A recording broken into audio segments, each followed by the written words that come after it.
Okay, guys, this is going to be part one to my exploration into nodes, so that everyone can get a bit of a grasp of what it kind of is, and what I can sort of pass on to you guys. So we'll do some really quick history just get it out of the way, and then go on to explore actually what's kind of going on in the background. So obviously everyone knows that the Bitcoin white paper was released back in 2008, and down in section 5 for network, it talks about running nodes. Now what it says here is new transactions are broadcast to all nodes. Each node collects new transaction into a block. Each node works on finding the difficulty of proof of work for its block, which is no longer the case because obviously since about 2011, when Bitcoin started to get some value, people started to upgrade to GPU mining and then to ASIC mining. So the nodes don't actually hash out the actual blocks anymore. Nodes have now become more of a validator. So they basically validate all the transactions and pass it on. They don't actually do any mining anymore because that's done all by the ASICs. So that's essentially that part there. So the node in this particular instance receives transactions, checks that they're valid, passes them on to the next node, and when a block gets rewarded, it checks it, scans through it, makes sure all the equations are correct, and then it comes up with basically a proof to say that the same amount of coins went in, the same amount of coins went out, and then added the mining reward to the end. And so after this white paper was released in 2009, this was actually the 8th of January, so a few days after the actual the first block was actually solved by Satoshi himself. He basically released this letter to the mailing list, and he says, the download link for is at Searchforce for version 0.1.0. You unpack the files of the directory, run Bitcoin exe, and it automatically connects to the other nodes. So it basically signals out and just starts finding it just sort of pings for other nodes, and then sort of just connects to it and then starts communicating with it. So this one it's a very interesting look back in history, and so all the nodes basically started with Satoshi. Of course, we don't really believe this is Satoshi. This is a bit of a joke. This is only Dorian, but we can all agree that this is definitely not Satoshi. Anyway, so when we go to bitcoin.org, we can basically see most of the versions here. So I've just scrolled down a few times here. So back in 2016, there was version 0.12.1, and so on and so forth. So by about, if we go up to at about version 0.14.2, it's heading. It got released at about 2017 in June, and that was prior to the 15 being released in September. So it would have been running on 14.2 when the fork happened for Bitcoin Cash. So I wasn't around at this time, but I'm assuming that at that particular time that this would have been adding the SegWit, enabling SegWit and so on and so forth. I'm not too sure. Someone else can probably brief me up on that. But essentially, people download these versions of Bitcoin Core to basically run a full node for Bitcoin that validates all transactions coming in and all blocks. So we at present, this is the 1st of July 2020, we're up to version 20.0, and that was only released about a month ago. Now there is other versions which do also fall under the Bitcoin Core sort of like rule set, and Bitcoin Knots from Luke Dash Jr. is also one that is actually it has very similar rules. I can't say for sure. I mean, I haven't actually downloaded it itself, but Bitcoin Knots is still following the main rules that Bitcoin Core is, but it probably has just a couple of tweaks in here and there. Of course, at the time of that 2017 hard fork with Bitcoin Cash, other people were running a Bitcoin ABC node. And obviously prior to the 2017 hard fork, the Bitcoin ABC node software was validating the same type of blocks that Bitcoin Core and Bitcoin Knots were, and they all were coming up with approved valid blocks at that stage. And this of course includes Bitcoin Unlimited as well. Bitcoin Unlimited, I believe, had a much higher block size, but it was still managing to tick off most of the transactions that were coming in at that particular time. So, obviously at the time of the hard fork, but Bitcoin Core was running the actual Bitcoin Core rule set, and Bitcoin ABC was running the ABC rule set, and I'm assuming that it had a block height that it needed to upgrade to the SegWit activation, or possibly even the ABC obviously had a block size increase. I can't be 100% sure, but I've just rushed into this video of course just to get people the idea. But essentially, the difference between the two code was incompatible. So the ABC wouldn't approve what the Bitcoin Core protocol was validating, and the Bitcoin Core program was not validating what was on the ABC protocol. So the rule set was different, and that when one block had something that was not valid by the other rule set of the other program, that was where the hard fork happened. So that's how they split, and of course this is the map of Bitcoin forks. Of course, the Bitcoin Cash people, they believe that Bitcoin Core split off, but most consensus, most of the economic value of the market believe that Bitcoin Core is the correct rule set,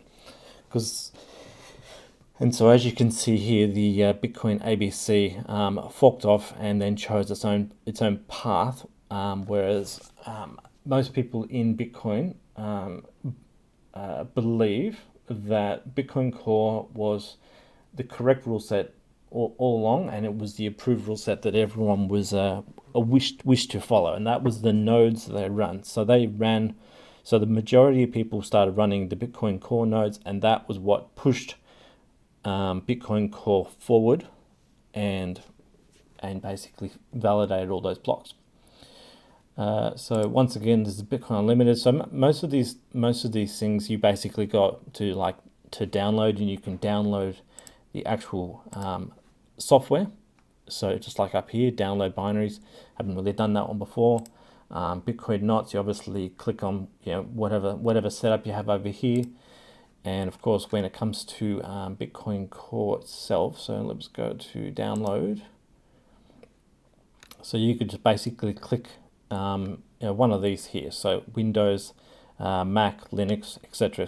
So you basically download that, and it dumps it into your download file, and then you run it just like you would any other type of program, and then it will start to synchronize and start to validate all the blocks basically since 2009. Now, just as a premise, for anyone who wants to do this, what you're going to make sure of is that you've got enough size on your hard drive, because at the moment The blockchain is around about, I think, 300 to 330 gigabytes in size.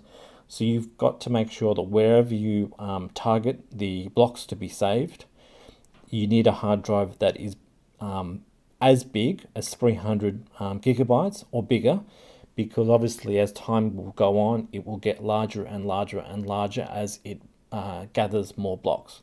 So when you do that, you've got to make sure that you have the right size to be able to receive all those blocks and to be able to store them long term.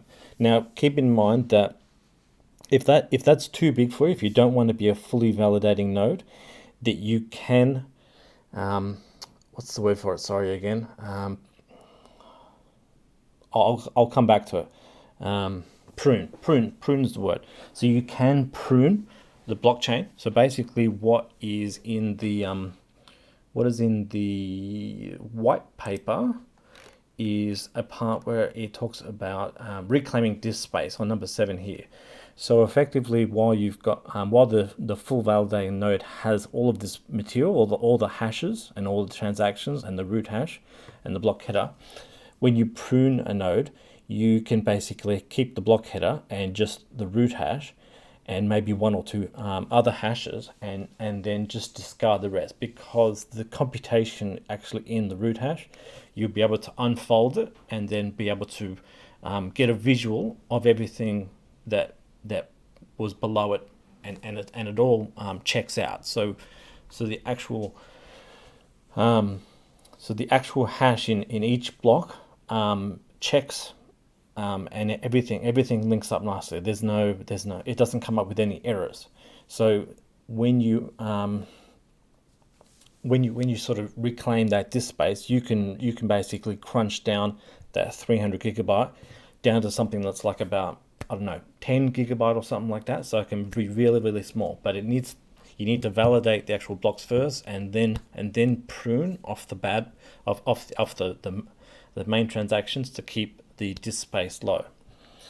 So now that I've gone that, so obviously I'll talk about everything, because I mean, kind of get everyone a bit of an idea of what's going on here. So like, for instance, like for Litecoin or whatever like that, they've got their Litecoin core 18.1 or whatever like that, and like, even Dogecoin has got, so Windows, Linux, Apple, Android, all that sort of stuff.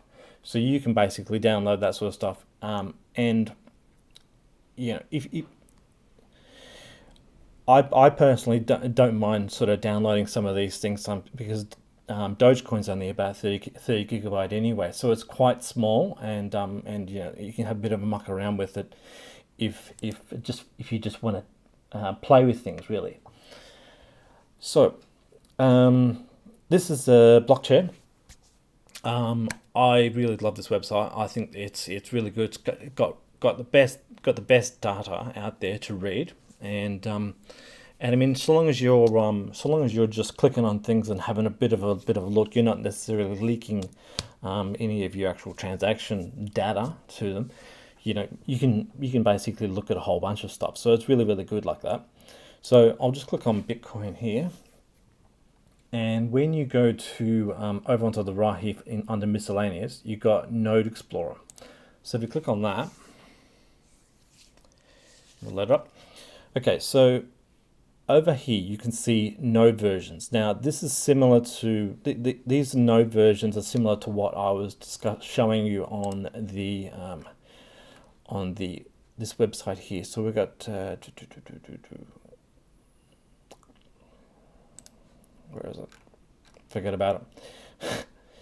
So effectively, when you could actually download any version, version 15, 015, 014, 016, 017, 018, 019, even 020.0. So this shows all the versions of the node software that people are running, and it actually has count down on this right hand bar of how many people are actually running which particular program. Now the good thing about Bitcoin itself is because it's always backwards compatible, and it doesn't have it hasn't gone and change the rule set in a way that would cause a hard fork, basically all of the older versions are still being able to view new transactions from the 20.0 and be satisfied with it.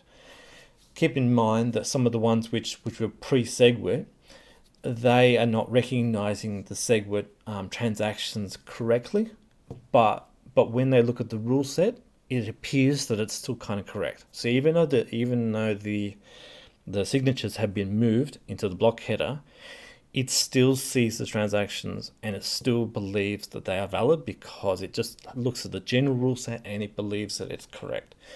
So an older version would still be happy, and it doesn't matter. It doesn't matter how old it is because even if you had found a major bug in 20.0, the people who are running 19.0, 18.0, and 17.0, they can continue the chain while someone comes out with version 21 to override version 20. So that's the good thing about having slightly older versions in the actual node software, because if you have a couple of old versions and then you find a bit of a major bug in the new version, well, they can always fall back to the last version that didn't have a problem at all. Now block height, this is a totally different calculation here. So basically, what this is trying to say is that at present there is 4,000 nodes which are in approval of 637,183. That's what block height they're in approval. There appears to be 3,300, which is one block ahead. Now, I'm not 100% sure why that is. Maybe that is maybe that's a different, maybe that's like the 20s and the 19s versus the 18s and the 17s joining together. But one of them is obviously ahead and the other one is still probably validating, or maybe they've got a bit of a lag, or like, maybe they've got poor internet connections or something like that. But as you can see here, there's other versions here which, like, there's 151 nodes which haven't started. And I mean, there's 35 nodes which are like, well before the halving. So before the halving, I don't like the word halving.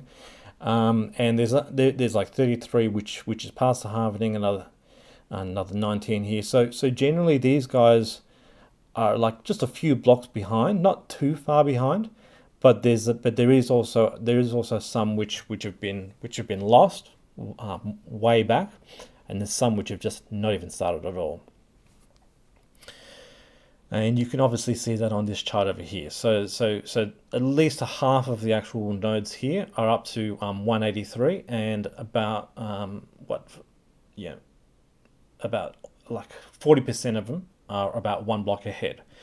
So that's generally what's being accepted from the validation perspective. Now looking at Bitcoin Cash, for example, so that everyone sort of at least has a clue what's going on here. They've got different types of node software here. So Bitcoin Unlimited, which was, I believe, this one here. That one is there's 511 nodes checking off the Bitcoin Cash network, and most of the other ones here are all ABC nodes. So we've got ABC 21, ABC 21.5, that's 21.9, there's 21.2, 21.6. So there's a whole glut of ABC nodes which are all slightly different versions, and they are validating, a majority of them. But at the same time, it seems that as you can see over here, the pink over here, so it looks like about 40% are ABC nodes and about 50% are other nodes, and that's what I'm assuming is the unlimited node software. So over here we do seem to have a very strong count of nodes which are up to 541,999, and looking at the numbers here, it does look as though a lot of them are trailing behind. So This is a full 10,000 blocks behind. That's about 10,000 blocks behind. This one's even 40,000 blocks maybe sorry 30,000 blocks behind. This 58 is like way behind, and this is like 40,000 blocks behind. This is way behind as well, and of course 11 nodes have not even started. So there seems to be there's at least 1,000 nodes here which are way ahead. That they're at the actual chain tip. They're right at the most the most validated block right now. Now, I am doing this because I want to show why some of these nodes kind of matter. Because when you look over at BSV, what you start to see is that they have a whole bunch of node software where basically they had a version 0.1 and a version 0.2, but then they went out there and changed. They went and did a major update where they changed, I think, from like a block size of like 1,024 or something like that gigabytes, just absolutely hugely insanely big. And then when they did version 1.0, they went to a block size of uncapped. So you could go out there and you could produce a terabyte block if you wanted to, but it's up to the miners to choose whether or not they actually want to mine that at all or validate it. So when they went to version 1.0, they went completely uncapped. So this 0.1, the 0.2 is like 1,000 gigabytes, yeah, and the 1.0 is completely untapped. And what I believe this has done is there is at least 162 nodes which are up at 794. There's 69 at 793. And what this does is it's actually caused a significant amount of the nodes to be basically just rendered neutralized. So this one here where it's at 620,000, that hasn't even reached halving. That hasn't even reached a halving at all. 592,000, 620,000, 640,000, that has halved, but a whole bunch of these nodes, these 0.2 nodes, they've effectively been kicked off the network. They're getting stuck. So basically, they validate one block and then they stop, and then they have to validate it again, and then they stop, and then they validate it again, and then they stop, and they just can't push forward. So they're going to be forever lost. And it's up to the person who actually downloaded the software to go out there and download the new software to get it working again.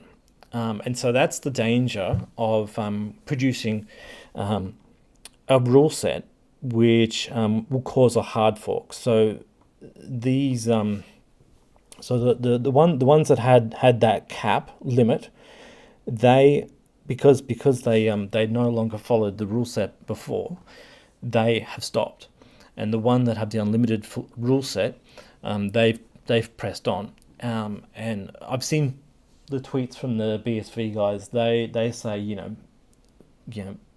good riddance, see you later nodes, which is quite poor if you think about it, because when you look at Bitcoin's nodes here, you've got 7,000 on this particular website. You've got 7,967 nodes. On the Bitcoin Cash website, you've got 1,272 nodes. So that's that's like 1/6 of the amount of nodes validating.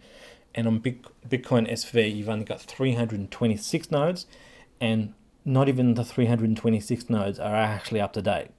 Like, there's only 162 plus 69 which are up to date.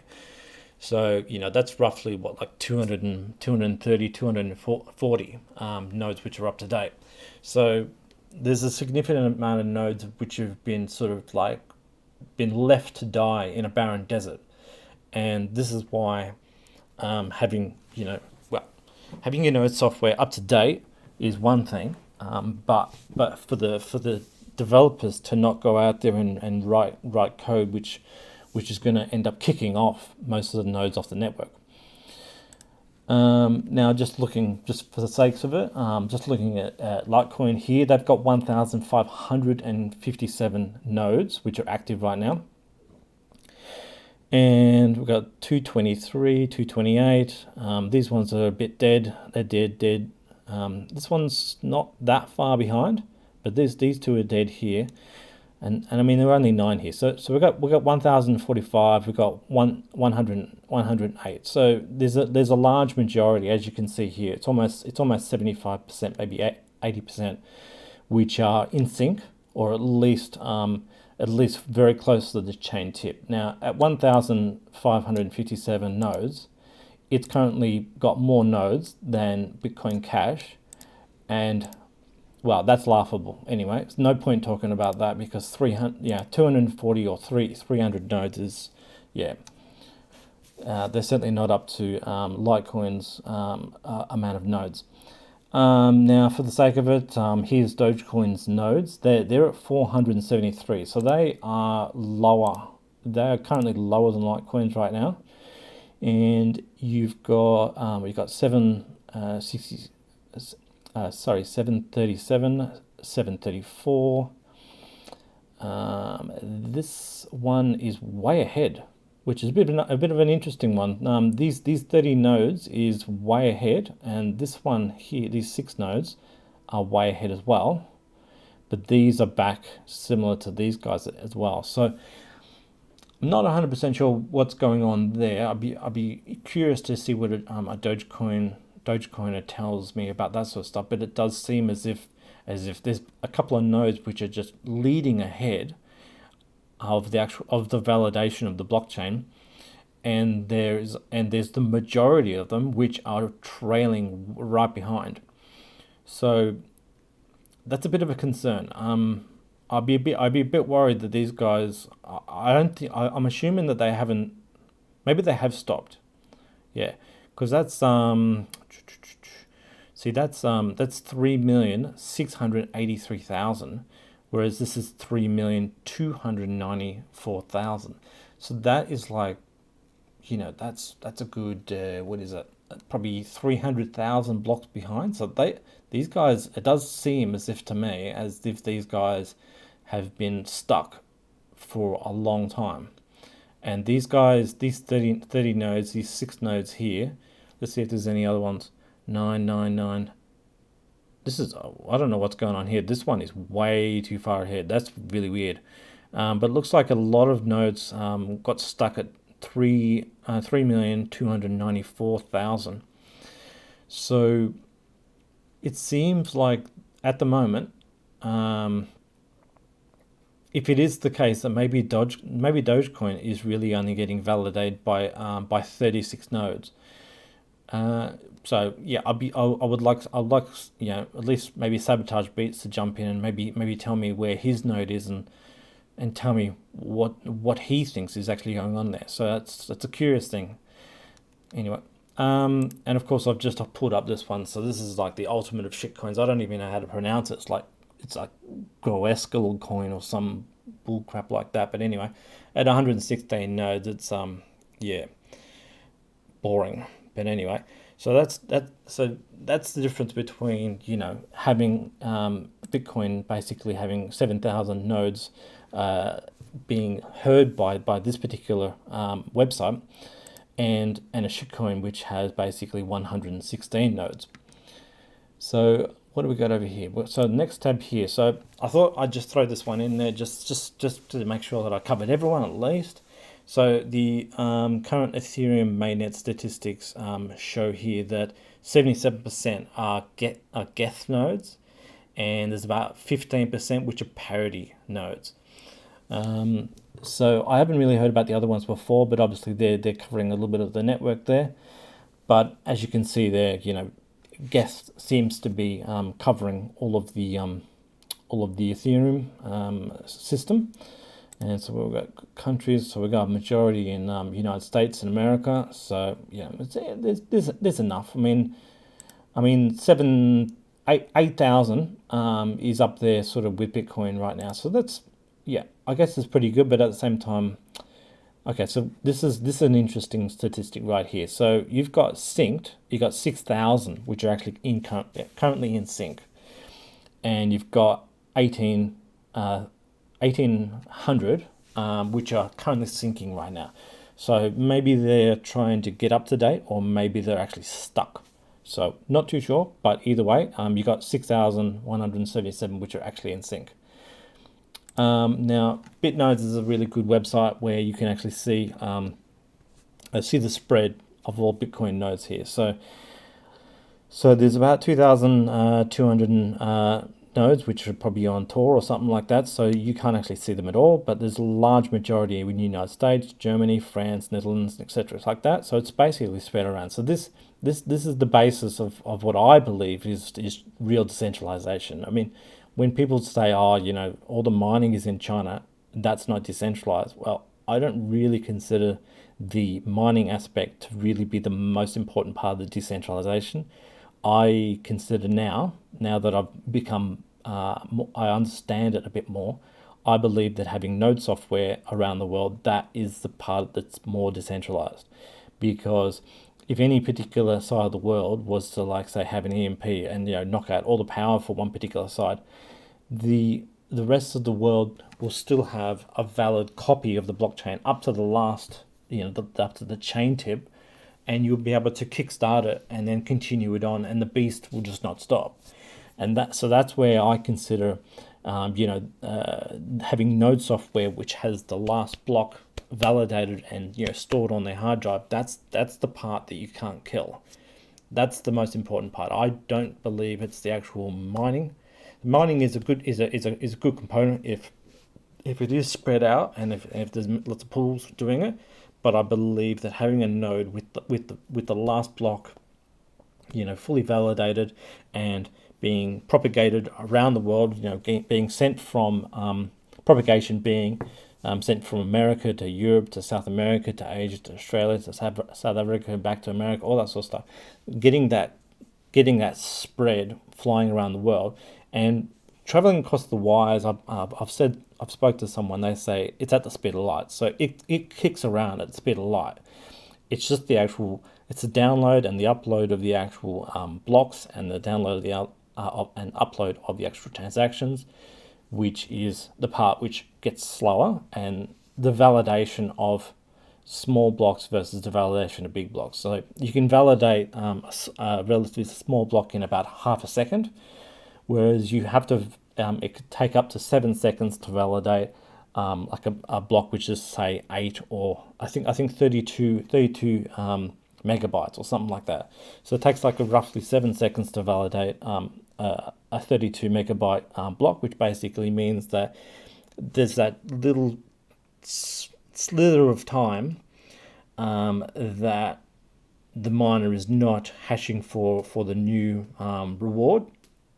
And it also means that when a winning block is in Australia and it get passed on to, say, Singapore, and then they validate, they check it for 7 seconds, and then they pass it on to Japan, and they validate it for 7 seconds, and then they pass it on, to Paris, and then they validate it for 7 seconds, keeping in mind that it's probably bouncing across, it's probably gone to South Africa and, Sao Paulo or something like that on the way. But at every single time it goes to one site and validates for 7 seconds, it gets kicked on and validates for another 7 seconds, get kicked on and validates for another 7 seconds.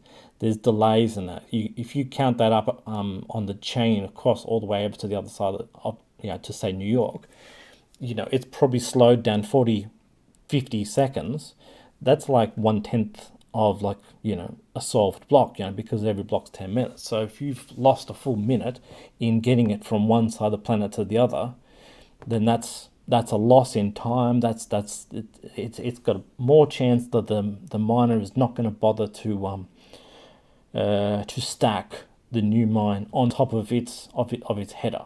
So it won't bother because it's come too late, and it would rather try to mine on the block it's got the most quickest. So having a small block that only takes half a second, it'll go ping, ping, ping, ping, and it's done. So it'll start mining within like 3 seconds, as in or instead of mining within 40 seconds to a minute. So that's why small blocks are better for being able to be faster, to get around the world, and to also to stay censorship resistant. Because if it takes too long to get around the world, it'll get stuck in the lines, and it won't be able to get validated and make it through the barriers, because every single time those blocks are getting out there, they are trying to bust through a pair of gates to be able to be accepted. If they can't get those gates quickly enough, they will die off. Now, of course, I recently went and bought a Raspberry Pi, and I'll go through another video about that.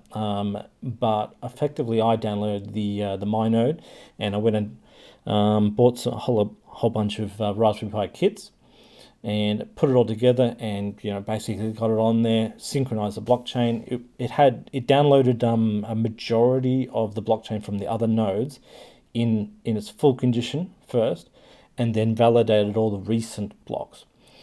So that managed to shorten it down to like a day or two or something like that. But if you choose to, you can go back and ask it to reset and go back to block 0, the one that Satoshi wrote, and then validate from the start. And I'm assuming that's going to take a good 5 to 7 days or something like that. But that's an option you can do. If you don't want to do that, you just simply download a near complete blockchain and then validate the last 3 months or something like that. And of course, I reckon this is really good for for beginners, because I'm no good at this node software stuff, and this was really good, so I really enjoyed it. The other alternate, which I think might be for slightly more advanced users, is obviously the Raspberry Blitz. This is more of a sort of a line code type of system, where you probably need to know some of the ins and outs of Linux to be able to get around some of this, but it is an option if this is something that really works for you. So that's my overall summary on it. So the more nodes, the more decentralized that you get. Having it being able to stay in sync and up at the most recent block is important too, because we don't want too many nodes falling off the network and becoming useless. And when you are ready, you can either download Bitcoin Core, or even test one of the other small ones if you wanted to. Sorry, Bitcoin Core is right over here. So you can even download Bitcoin Core if your hard drive is big enough, or if you wanted to prune the blockchain, or you can save up a couple of $100 and then go and order the parts for a Raspberry Pi, put it together, and then run a MyNode or a Raspberry Blitz, and get started with it. My next video, I'm going to have a bit of a look at the actual MyNode that I have, and show people what the components are that are in it, and what it actually looks like when you muck around and look around inside. So I'll end it there. I think it was a bit of a long video, but this is part 1, just a bit of a premise as to why nodes are important, and what they actually do. All right, thanks.